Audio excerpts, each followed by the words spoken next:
The wireless communication accessory has a rechargeable battery. Connect the charging cable to the micro USB plug on the accessory and the other end of the cable to a USB power source. To power on the accessory, press and hold the button for 1 second. The accessory will automatically enter Bluetooth pairing mode the first time it is powered on. Enter the Bluetooth setup menu of your mobile device to scan for and select 3M Peltor WCX.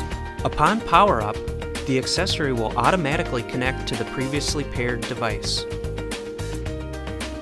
To power off the accessory, press and hold the power button for 3 seconds. To delete all previously paired devices, ensure the accessory is powered off. Then, press and hold the power button for 5 seconds. Be sure to continue to hold the button after it says power on. The accessory will say reset Bluetooth pairing on and will then automatically enter Bluetooth pairing mode. To clean the plastic shell and ear cushion, use a cloth wet with soap and warm water. Do not immerse in any liquid.